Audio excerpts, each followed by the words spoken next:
2-day game jams are not really my thing. I've done a few before, but being a full-time employed husband and father of 3, I really don't get a lot of game dev time in each day. Which means that, for me, a 2-day jam only really gives me 4 to 6 hours of game dev time, and it's just not enough. But here's the thing. Game jams lie.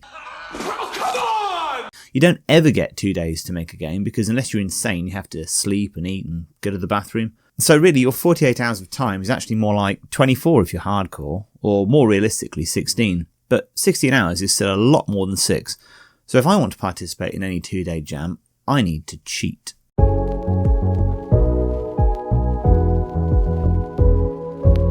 This is the jam I'll be doing. It's a 2-day jam hosted by BitBrain, the creator of Behave, and currently working on a 2D crafting game called Cave. Go check out his channel, which I've linked below. So I'm going to give myself 16 hours to work on my Leafy Jam game. It's a cozy game, and from my understanding of cozy games, that basically means no time limits, no death, no penalties. So my idea for that is to create a lumberjack game where you play as a bear called Jack in 3D, and the idea would be that you plant trees and you water them to grow them, chop them down. Bigger trees give you more wood, and you sell wood for cash to buy better tools, and that's effectively going to be your game loop. I've already done some looking into assets for this, so this is what I've got so far. First up, as with pretty much every single 2-day jam I've ever done, I'm going to be using some Kenny assets for my character. I couldn't find a bear, but this guy at the front looks kind of lumberjacky, so I'm probably going to go with him. For my environment, I'm going to use the medieval hexagon pack from K. Lewisburg. This guy's brilliant. I love his stuff. It's not really designed for what I have in mind, but I kind of love these buildings, so I'm going to see if it works in-game. There's also a bunch of vegetation, I guess. We've got some rocks and plants and stuff, but most importantly, we've got tree objects, and even more importantly, we have tree stump objects. So I'm kind of hoping that that's going to work in-game. It's worth noting, actually, if you're looking at this, that Kay's got a bunch of variations for his assets. Specifically here, this kind of autumnal looking thing. So because the Leafy Jam is an autumn cozy game, I'm going to go with an autumn theme. This is almost ideal, apart from the fact that all I really need to do is just change the colour of the tree. And I don't want to pay for it, so I'm going to see if I can work that out in game as well. Every lumberjack needs an axe, and I've got my eye on this axe right here. So I'm going to see if I can pair this axe with the Kenny character. See how that looks. For UI, I'm going to be using this asset pack, and I kind of like this leaf pattern. Something like this for the ground would be really cool. I'm going to be using the Phantom Camera add-on for my project. It looks really, really awesome, and I've not had a chance to use it yet. The thing I'm most interested in is this third-person follow mode. Yeah, so it's meant to be used as a third-person camera, and it's even got like a video example, which looks to me to be exactly what I want to do. So the camera pans round, character moves, it looks like it even toggles to a different camera or something. I don't know, probably won't do that.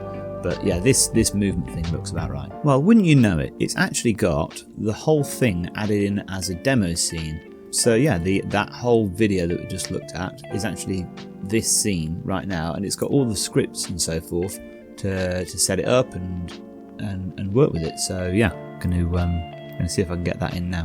Right, we're 2 hours in. This is what I've got so far. Here's my little dude. You can see as I mouse around, the camera pans around him, and then when I use WS A and D, he walks around, and I've even got it lerping. I didn't like the way that the demo handled the rotation. It just snaps from to and from. I've got a lerp in here so that it feels a little bit more gradual. But yeah, I've got my trees in. I managed to make them orange by simply just changing the colour of the sampled image. Looks pretty good. So next up, animations. I set up an animation tree. I've done this before, which is why I managed to get this done so quickly. It's basically copying one of my other prototypes. The flow is I have an idle walk animation set up with a blend, so as the player moves forward, so it'll hopefully smoothly transition between idling and walking. I've got a one shot for the jump animation, I've got a one shot for the attack animation. I'll show you what that looks like now. So here we are in the game.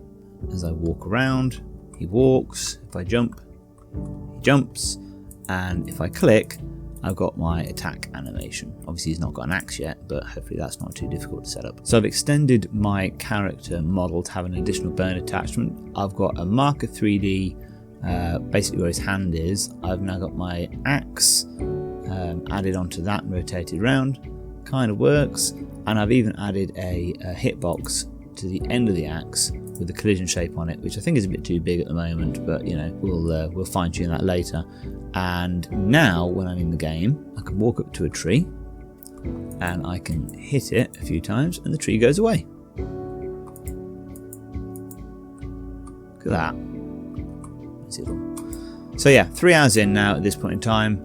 I've got the sort of basic start to a game loop. I've now made it so that when you hit a tree, it takes a few bits of damage, and you can see now it explodes into logs and it keeps a stump behind as well. You'll notice in the top left corner I've got a little wood counter as well, and when I run over my logs they are collected and my wood counter goes up. So break the tree, collect the logs.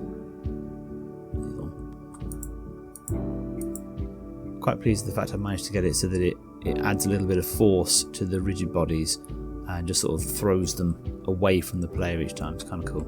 I've managed to integrate my trees model with a plugin called Proton Scatter, which is a really great way of actually just sort of randomly distributing items or objects in a scene. So you can see here I've got a bunch of trees, and they're basically being placed by the plugin, which is really cool. I can also do things like change the global seed, and that moves them around. And I've got placement options, scaling options, things like that. One thing to note, if you are using this plugin, as I am, I obviously have a tree scene which has a bunch of logic on it. If you use the default instancing render mode, for starters, it looks like there are no trees, but actually, the trees are there. They're just incredibly tiny and almost impossible to see. I tried to get around that by adjusting the scaling and so forth to like 200%, and that kind of worked, apart from the fact that obviously I lost all of my custom logic.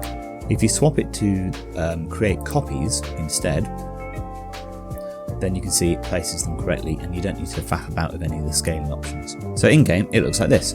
I've got a bunch of trees, I collide with them, and when I hit them with my axe they all fall down and they work exactly as it did before. You'll also notice I've started playing around with the terrain. I did want to use a plugin called Terrain 3D, but apparently my computer's not powerful enough to run Terrain 3D. It basically errored out and told me that I needed a better laptop, which is a good excuse, but not something I'm willing to invest in just for this game jam. So instead I'm using this Godot height map plugin created by Xylan. I have actually used this before a little bit, not getting into it in any sort of great depth. I'm totally intending to do that this time. But yeah, it looks pretty decent, and as you just saw, it actually runs, so that's always a bonus. So you can see I've generated like an island surrounded by basically just one great big mesh for the water, and it's very white. So the next thing I need to do is work out how on earth you do texturing. Right, my island is looking a little bit better now. As you can see, I've got some textures on it. I've moved my starting area to be over here. You can see where all the trees are. And what I'm thinking is that I'm going to probably do something with this area down here, make it into a little town, something like that. And then I'll probably just put loads more trees all over the rest of the island. I'm kind of hoping I'm going to be able to get some sort of river running down this groove here to come down into the sort of town bay area, and I think that'll look pretty nice. So here we are in the game. Here's my little dude, there's my trees looking so lovely, and my rock faces and so forth are looking kind of nice. I don't think the colouring's right yet. Well, in fact, I don't think the colouring's not right yet, but it's kind of getting there. I've got a rock texture, I've got a grass texture, and then over here I've got sort of a dirt path texture as well. So yeah, next up I'm going to be looking at building my town, which I'm going to put over here somewhere, and then yeah, then I need to try and make it look better because it's very basic at the moment. I wouldn't normally do this, but I just thought I'd show you this. It's quite so funny. I've just imported one of my house models. Look, he's so cute. It's a bit small. I've made quite a few changes now to the layout of my island, as you can see. So the most obvious one from this view here is there's now a river that runs down through the middle of it.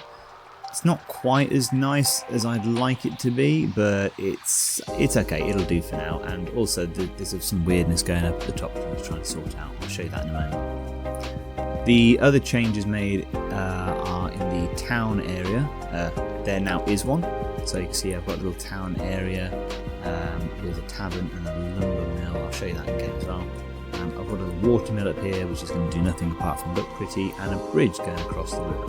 Oh, and don't forget my church. Another really obvious thing that I've done is I've basically grafted a bear head onto the top of Jack. So Jack is now a bear. So here I am in the town. It's kind of what you expect. My plan is to put NPCs in front of the various different shops as I onboard them, I guess. So I've got a blacksmith over here, I've got a tavern, I've got a church in the background, I've got the market there, a couple of houses, and of course the lumber mill, which is going to be where you come and sell your wood.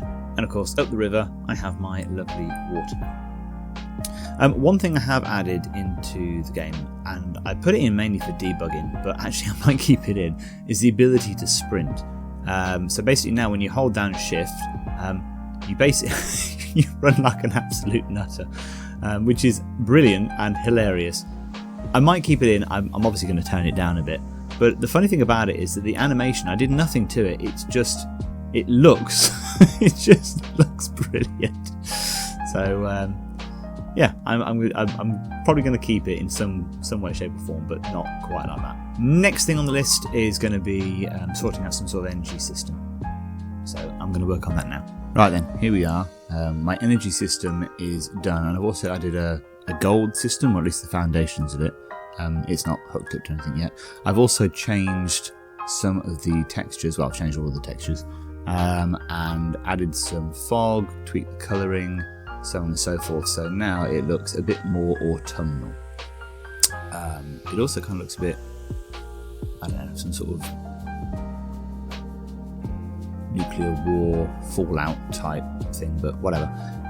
It looks better, I think, than it did. So you'll see here I now have a house with a task of start fixing the house for 5 wood. Basically what this allows me to do is chop down trees, collect the wood, and as you can see in the top left corner, as I do this, so my energy depletes. I collect my wood, walk back over to my house, and I can start fixing the house by pressing the interact button, which is E.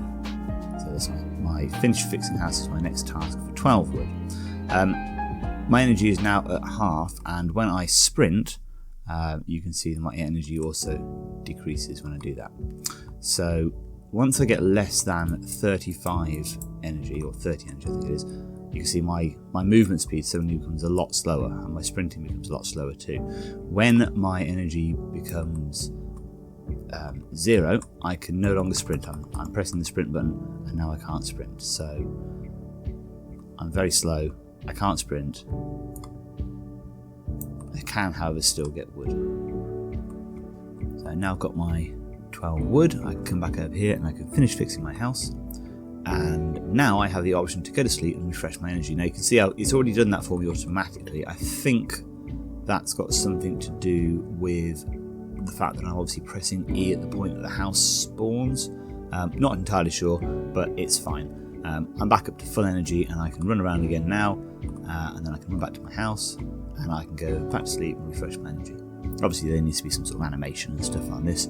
I'm now at about 9 hours into this jam, and I thought it might be a good idea to actually create myself a to-do list so I don't get too distracted in the last sort of 7 hours.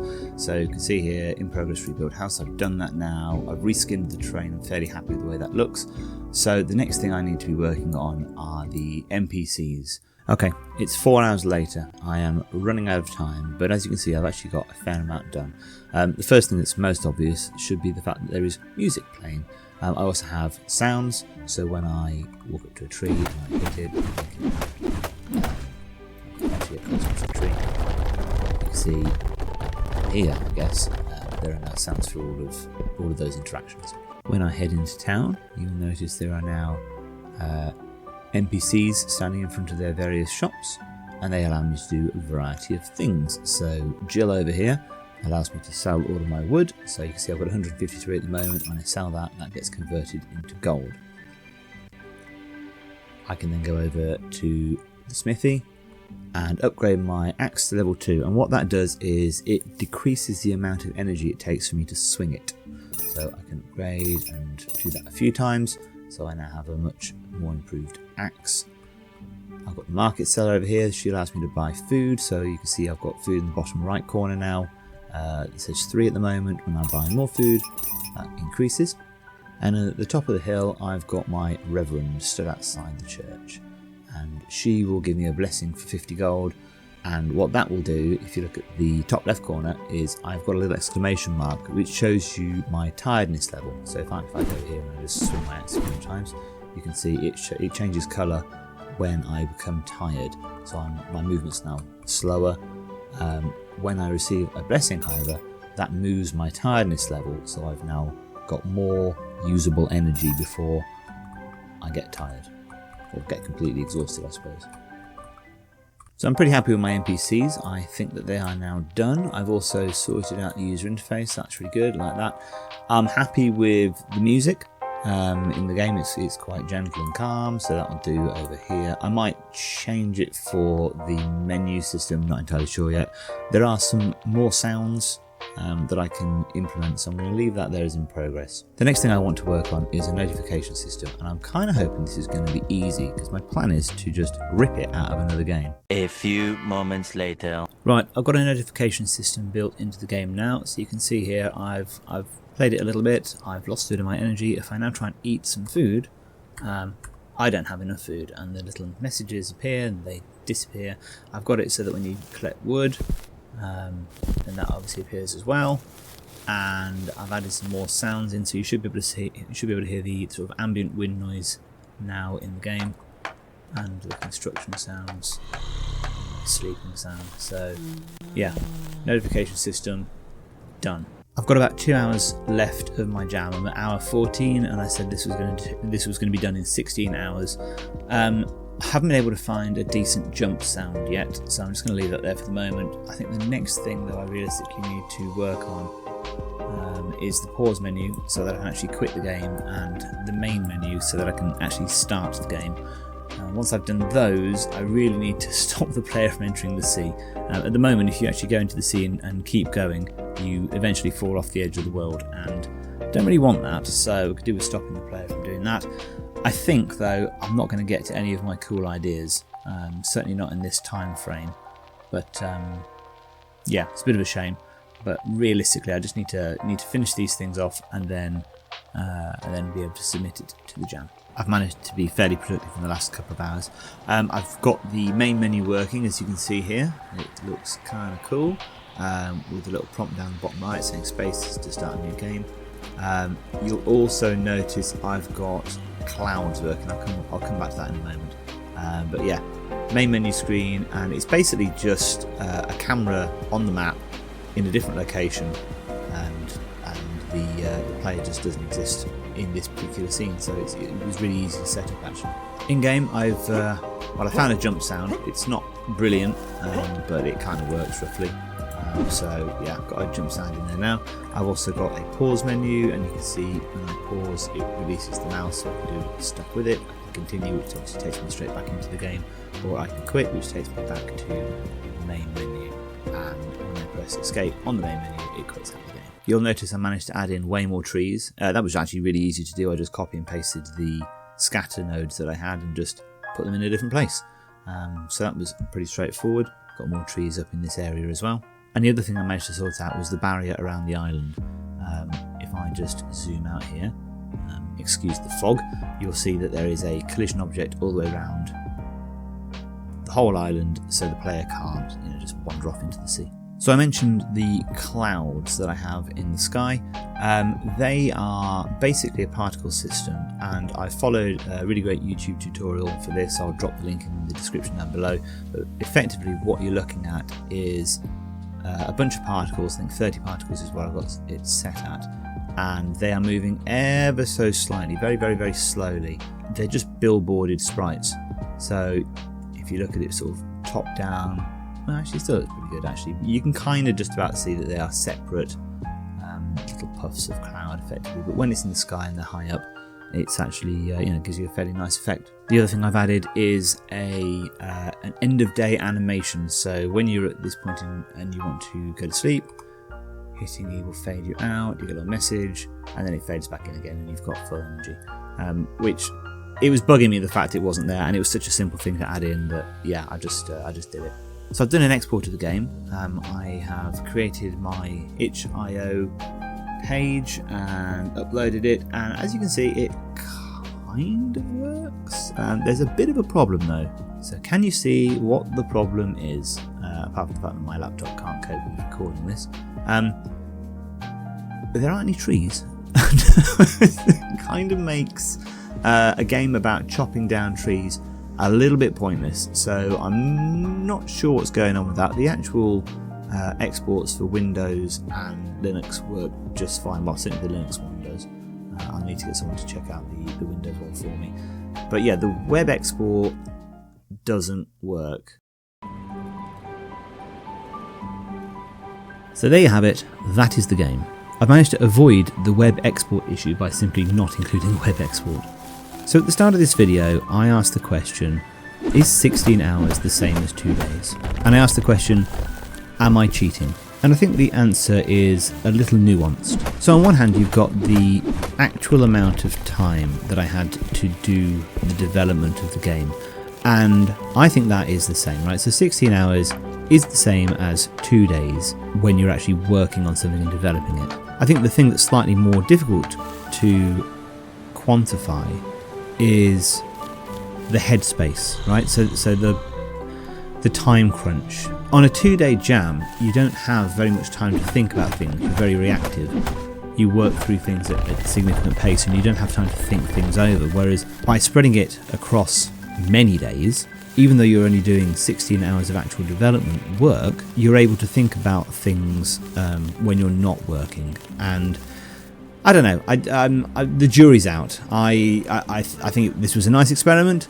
I probably won't do it again. And I think if I was doing it for a jam that was rated or had prizes or so forth, I think I would feel a bit bad about doing it this way. But I've enjoyed making the game. I think it's turned out fairly well. I'd be very curious to know what your thoughts are and your opinions. So please drop those in the comments below. And remember, if you've liked the video, then please like the video and consider subscribing. I'm almost at 2,000 subscribers now, which is absolutely amazing. So thank you so much for that. So yeah, I will see you next time.